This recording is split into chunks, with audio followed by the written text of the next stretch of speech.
வெளிநாடுகளின் செயற்கைக்கோள்களை விண்ணுக்கு வெற்றிகரமாக அனுப்புவதில் இஸ்ரோ கைதேர்ந்த நிறுவனமாக மாறி வருகிறது. இஸ்ரோ மூலம் செயற்கைக்கோள்களை விண்ணுக்கு அனுப்புவதில் வெளிநாடுகள் அதிக அளவில் ஆர்வம் கொண்டிருப்பதன் மூலம் வணிக ரீதியாக இஸ்ரோ வளம் பெற்று வருவது தெரியவருகிறது. இது பற்றிய சிறப்பு செய்தியை இப்போது பார்க்கலாம்.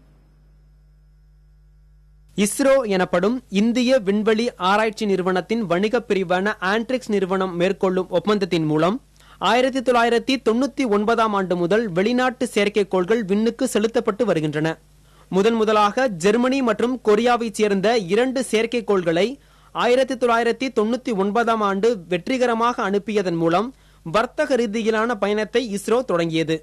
2001 ஆண்டு ஜெர்மனி, பெல்ஜியம் நாடுகளைச் சேர்ந்த 2 செயற்கைக்கோள்களை விண்ணுக்கு அனுப்பிய பிறகு 6 ஆண்டுகள் இஸ்ரோவிற்கு நீண்ட இடைவெளியாக அமைந்தது.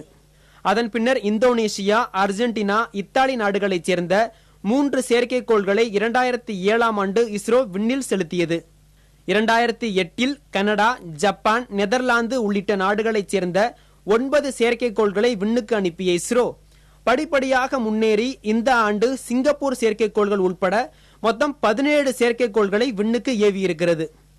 1999 முதல் தற்போது வரை 20 நாடுகளைச் சேர்ந்த 57 வெளிநாட்டு செயற்கைக்கோள்களை வெற்றிகரமாக விண்ணுக்கு அனுப்பி இஸ்ரோ சாதனை படைத்திருக்கிறது.